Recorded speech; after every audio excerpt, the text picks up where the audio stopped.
Welcome to Adoption Roundtable, a place to encounter the latest adoption research, policy, and practice in an accessible way. This is a space for adoptees, adoptive families, birth families, and adoption professionals. I'm Dr. Emily Helder, a clinical psychologist, researcher, and professor at Calvin University. I am also the co-editor of the Rutledge Handbook of Adoption, along with Dr. Alicia Marr and Dr. Gretchen Roble. In Season 1 of Adoption Roundtable, we'll be having conversations with the authors of chapters in the Handbook of Adoption. They are top international scholars in a diversity of fields, and together we'll talk about their work and what it means for understanding adoption. Hello, I'm Dr. Emily Helder, and I'm here with Dr. Sharon Glennen, who's a professor of speech-language pathology and audiology at Towson University, and also the author of a chapter in the Rutledge Handbook of Adoption entitled Speech and Language Development in Adopted Children. So thanks so much for being here. Well, thank you for inviting me. Yeah, so I wanted to talk about both some themes in the chapter that relate to wider things related to child development, as well as some practical issues.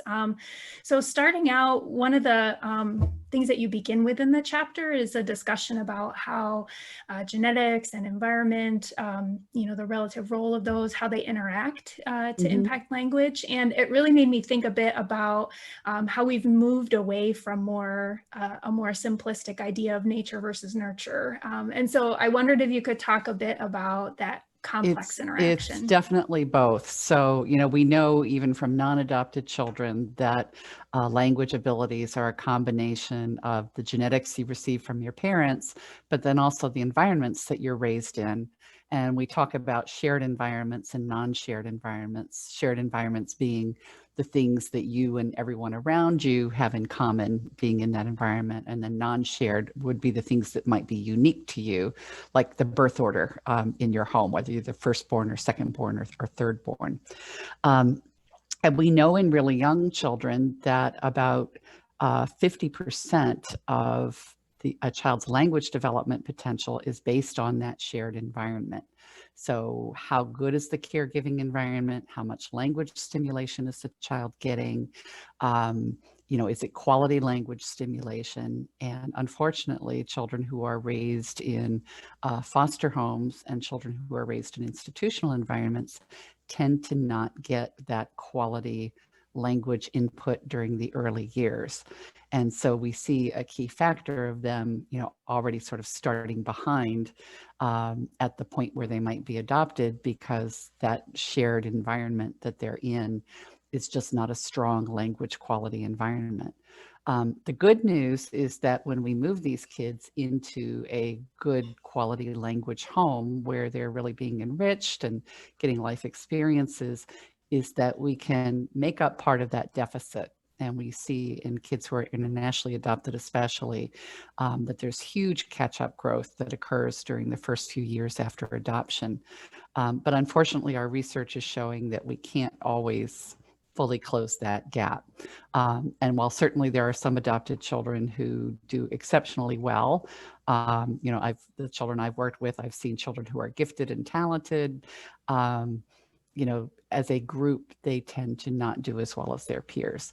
And I always, when I'm talking about this, sort of talk about, if we take a normal distribution curve and draw it out, if we take the population as a whole, that average is right at 100. And when we have children who are growing up in environments that aren't quality language environments, that curve is going to shift downwards. And so we're still going to have kids at the upper end of the curve who are doing really, really well. We're still going to have those kids at the bottom of the curve who, aren't doing well, but that middle average is just shifted. And, the interesting research question is how much can we shift it back up once we put kids back into a good environment? And I strongly believe we can shift it, and we do shift it when children are adopted into good homes. But I think that there's still some lost potential there because of that early environment of the children. Yeah, yeah. Well, I'm glad you brought up that idea of the variability that's present, because I see that so much in my clinical work too. And I wondered if you could say a bit about maybe what sort of environmental factors, even pre-adoption, might be related to or predict some of that, who's going to really recover well, who's still going to struggle. Yeah, I think that's the $50,000 question that a lot of researchers are trying to figure out, which kids are going to be resilient and which ones are not. I mean, I know we have strong evidence that there's certain environmental factors that strongly correlate with language and cognitive outcomes. The single strongest one is time spent in an institution or in a poor quality foster home. And, it's not unexpected that the longer you spend in a poor environment, the less likely you are to have a quality outcome in the end. But again, I've seen children who were adopted at school age who come home and just, you look at the background and you think, oh, this child just has every strike against them, and yet they end up doing really, really well. And so, in my mind, some of that is the genetics. Maybe that particular child through, their genetics just has, more resiliency, had stronger skills to be, the potential for stronger skills to begin with, and are able to adapt and do well. I still think that probably that adverse environment early on still takes away potential in every child, whether they are have strong potential for good language skills or poor potential for good language skills, that growing up in an adverse environment takes away some of that potential. And we just, no matter what we do, we can't give all of it back, is how I explain it to parents. Yeah, as you're thinking, focusing a bit on the internationally adopted kids in particular, they have some really some extra challenges because both, they have the adverse environment, plus now they're usually adopted into a country where they don't know the language and have to learn it. I wondered if you could say a bit about how kids in that situation compare with non-adopted kids who are sequentially bilingual. So what's similar, kind of what's different between those two scenarios? Yeah, so my thinking on this has changed a lot over the years. Some of the early research was saying that internationally children are not sequentially bilingual. And I guess I'll back that up and talk about the different types of bilingualism quickly, just to define it for the audience. Yeah. We talk about children being simultaneous bilinguals, and that's a child who's born into a home where they're immersed in two languages from day one, and they grow up maybe hearing mom talking one language and dad talking a different language, and those children usually end up very fluent in both languages. Sequential bilingualism is what happens to most children, and that is that they grow up in a home speaking one language, and then at some point in time, usually when they start school, they get exposed to a second language. And especially if they're living in a country where that second language is the dominant language, what tends to happen over time is that second language then becomes the child's dominant language. And that original first language, while still strong, is never quite as good as someone who grows up monolingual in that first language. Internationally adopted children, understandably are speaking one language in their, home from birth. And then at the point of adoption, the difference with them and sequential bilingual children is they completely lose that first language. I mean, every once in a while I meet a family who, is originally from the child's home country and can maintain the first language, but 99% of these kids lose that first language at adoption. And so then they're put in the process of learning their second language, but without what I call the scaffold of that first language to learn upon. So when I travel to a country where I don't speak the language well, if I don't understand something in that country, in that language that I don't speak really well, I can always fall back on my first language and try and ask someone who understands that language, all right, well, what's going on? What are they talking about? What is this I'm supposed to understand? And then kind of figure it out and then go back into the second language again and try and converse about it.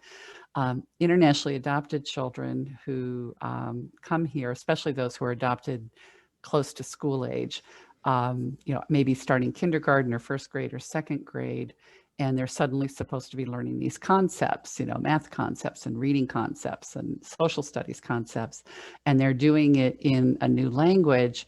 And unlike a child who's a sequential bilingual, who, if they're not understanding it in English, can always revert back and have it explained in the first language, these kids don't have a language to fall back on. And so what I see oftentimes, especially in the kids who are adopted at school age, is their rate of learning the second language is way faster than sequential bilinguals, because they are immersed 100% of the time in this new language. Their original first language disappears very quickly, and they very quickly become conversational in their first language, in the new second language, I mean. And we call that basic interpersonal communication skills. So within a year, I can have a simple conversation with a child who is, say, adopted from China or Korea or, somewhere else. And they will be able to converse with me. I might hear some grammatical errors in their speech, but they're able to follow along as long as I'm talking about the here and now. That tends to mask the fact that there's still a lot of concepts they don't know in the language.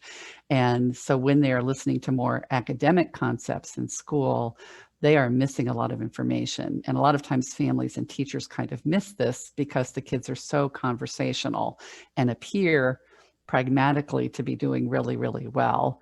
And yet academically, just whole subjects are just passing them by because they don't have the language skills, and they don't have that fallback language like a child who's a sequential bilingual. Mm-hmm. Yeah, I hear you talking a bit about the age at adoption piece, and I wondered if you could say more about how, research that's been done on critical and sensitive periods for language, how that sort of intersects with this idea of internationally adopted kids having to learn a new language. Yeah. So when children are learning language, it's an amazing process how the brain becomes specialized to listen to the language that you're immersed in. And so prior to 8 months of age, we know through research that children pretty much they prefer listening to the language that they heard in utero, but they can discriminate all sorts of different sounds, whether that sound is part of the language they're hearing or not part of the language they're hearing. But eventually we have to learn how to filter out things that aren't important. If we don't do that, it's going to take us longer to learn language. And so at about 8 months of age, and this is true in children around the world, a process of attunement happens where they get really, really good at listening to the sounds of their language. And then they tune out listening to sounds that aren't important to their language. And this process is important because once that attunement happens, they get really, really good at pattern detection. Oh, I've heard this pattern before, and every time I hear it, this thing is in front of me, and maybe that's what this thing is called. And that's how we start learning to comprehend the language around us, and then later to speak the language around us. Well, an internationally adopted child is going to go through that natural process of attunement at around 8 months of age. And what we know from looking at internationally adopted children after they get adopted to their home countries, their new countries, is that when we analyze how their brains process language, they process their adopted language much like anyone else learning a second language. And that is, you get highly specialized to listen to and comprehend and process that first language. And the left temporal lobe is really, really good at doing that. When you start learning a second language later in life, you have to use more of your brain and pay a whole lot more attention to that language to listen to it and process it. And there have been a number of studies done on very fluent bilingual individuals who are sequential, bilingual learners, and then internationally adopted children that shows that, they simply don't process language as well as someone who originally learned that first language from birth. Mm-hmm. And what I find interesting is that these internationally adopted children, when we've done research looking at their ability to process sounds and patterns from their original first language, those skills are still maintained. You know, they don't understand a word of the language anymore, but their brain is still attuned to looking for and processing those patterns, which I find interesting. Yes, yes. When I first saw that research come out, it just blew my mind. It was so Yeah. interesting to read. Yeah, yeah. If we think too about some of the practical implications of what you wrote in the chapter, I guess one thing I want to really draw attention to is that the chapter includes some really helpful norms for practicing speech pathologists that look at, what should be expected across different language measures, depending on age at adoption and how long kids have been in their adoptive home. But building on that, one of the things I think that maybe adopted parents might encounter, especially if they haven't been through this language learning process with a child previously, is what's actually within the normal range. And so I wondered if you could say a bit about what should trigger a referral for an assessment with a speech pathologist, and maybe intervention, that just helping to guide parents and other professionals that aren't as familiar. Yes. So what drove me to get into this line of work was I'm the parent of 2 internationally adopted children myself. And they were 17 months of one of them and 19 months the other. And at the time, there really wasn't any research out there as to what the typical language learning process was for these children. You know, what are the milestones for an internationally adopted child? When should we expect them to catch up? And in my own 2 children, I saw 2 very different early learning patterns. You know, one of my children learned language really, really quickly, and the other one struggled, and I didn't know what was typical and what wasn't. And then other parents, when they found out I was a speech language pathologist, started asking me, what about my child? I'm worried about them. Should I be or not? And so I started trying to collect data across a number of internationally adopted children to try and determine what are the typical patterns of language learning shortly after adoption, and then following them out over time to see how they did. And so the norms that are in the book, and they're not really norms, but it's based on data that we've collected on children. Typically, I segment children by how old they are when they come home. So a child who's adopted prior to 8 months of age, and I actually round that up to 1 year of age, I would expect to meet every milestone in language learning as a non-adopted child would. And so they catch up really quickly. And by 6 months after adoption, I see no difference in those children and the internationally adopted and children who are never adopted. For children who are adopted between 1 and 2 years of age, typically within about a year, their comprehension skills should be where they should be expected to be for a child who has been speaking that language their whole life. And then expressive language skills should still be within the normal range as well. Now, they might not have reached fully caught up, but if we test these children, they fall in the normal range. So I always say within a year of adoption for a child adopted under the age of 2, if you don't think your child is talking as well as other children who are the same age, you need to go get your child evaluated. For the kids who come home at 3 and 4 years of age, I'm always amazed at how rapidly they catch up as well. And so within a year of adoption, children who are adopted as 3 and 4 year olds, if I assess them in the English language, still as a group fall in the average range. It's kind of on the low side, but they're still average within a year. And they're still progressing, and their skills keep growing, and they keep catching up over the next first 3 years home.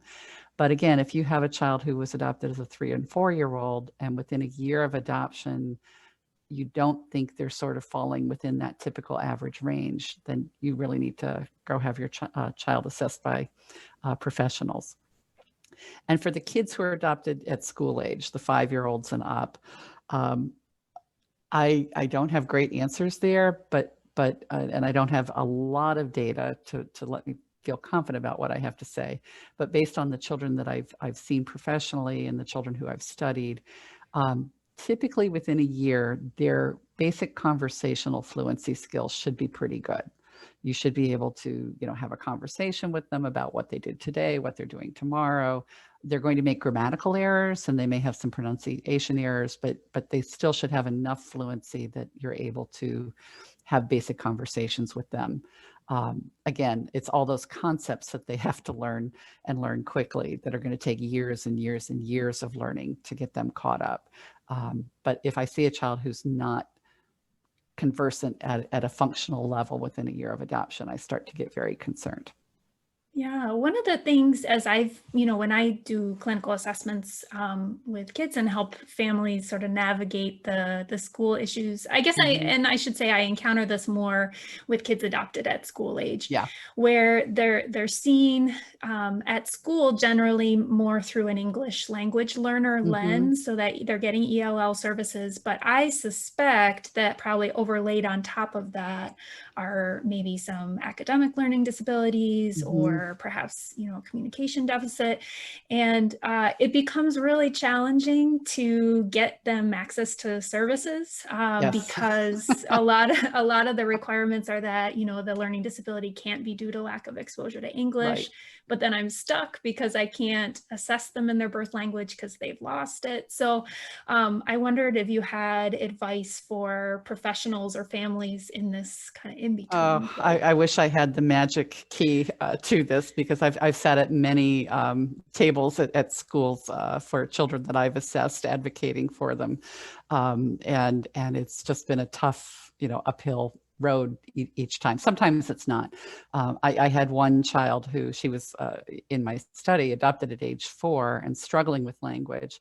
And at age 8, the school was still insisting that she was an English language learner and had to be assessed in her first language, which she hadn't heard in 4 years, to determine whether she had a learning disability or not. Luckily, somehow it got to the level of the head of the ELL within her particular system, and he immediately recognized that this was a dumb idea, and we were able to qualify her for services eventually based on her abilities in English. But it's just tough. And so what I've done is a lot of, sometimes it takes assessing and following the child over a period of time and having that trail of lack of progress. So, an initial evaluation, sometimes I have difficulty qualifying the child to get them out of that English language learner box and qualifying them for an IEP and getting special services. But if I can see the child again in 6 months or a year and document that minimal progress is occurring, then I'm able to go back and argue more successfully. And usually at that point, I'm able to get the child the services they need. But, then we've lost a year of getting special help. So I have sometimes gotten schools to not officially qualify a child for an IEP, but provide through Title I and other mechanisms, getting the child extra help, So, in my mind, even if they don't officially have that IEP, if the school is providing extra reading tutoring and math tutoring and whatever the child one-on-one support the child needs, I feel pretty good about it.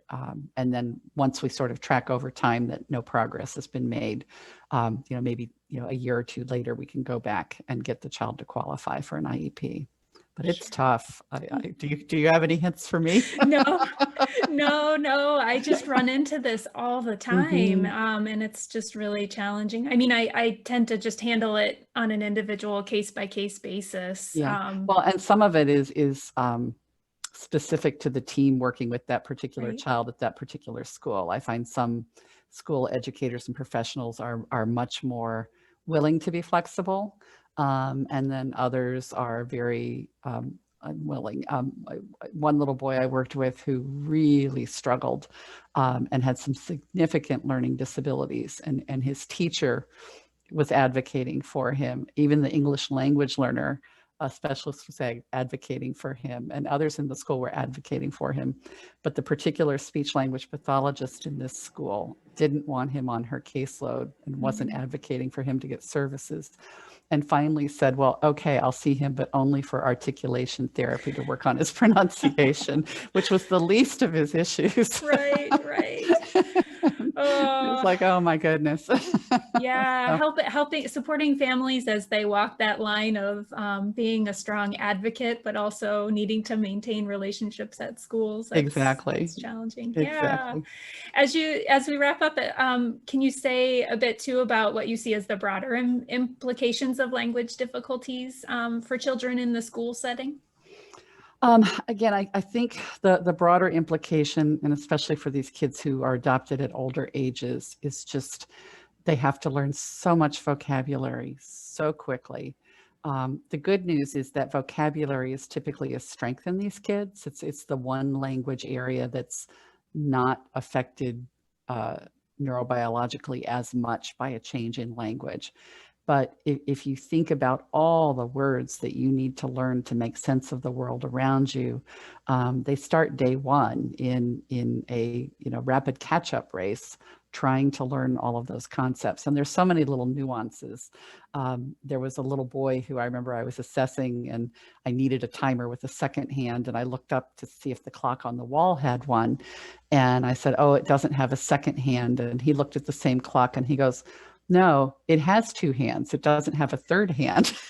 And, it's those little nuances that take a long time for these kids to understand and comprehend and catch up, because they haven't learned the language for the first 3, 4, 5 years of their lives. We do know that these kids, from a more neurobiological perspective, as a group, tend to have more difficulty with verbal working memory and with the syntax and grammatical elements of language. And I think some of the verbal working memory probably stems from the fact that, as we were talking earlier, they have to use more of their brain to process and use language in this new adopted language. And so that means they have less to focus on whatever else it is they're supposed to be learning. Yeah. Well, thank you so much. This was a great conversation, both about some of the practical implications of your work and how it connects with some broader themes in child development. So thanks so much, both for writing the chapter and for spending a bit of time talking about the implications. Well, thank you for inviting me to be part of the book. So it's been fascinating for me to read the other chapters in the book as well, and learn about some areas that are outside my specialty area to help broaden out what I know about this population. Yeah, I'm biased, but I think it turned out pretty good. It did. I agree with you. Well, great. Thanks so much. Thanks for joining us at Adoption Roundtable. Please subscribe wherever you access your podcasts. We love to hear from you and have conversations about your reactions, questions, and experiences. We'd especially appreciate feedback if you have topics or questions that we could address in future episodes. You can find me on Facebook at helder.emily and at my website, emilyhelder.com. There you can sign up for my newsletter for the latest on adoption research and practice. Thanks for joining us.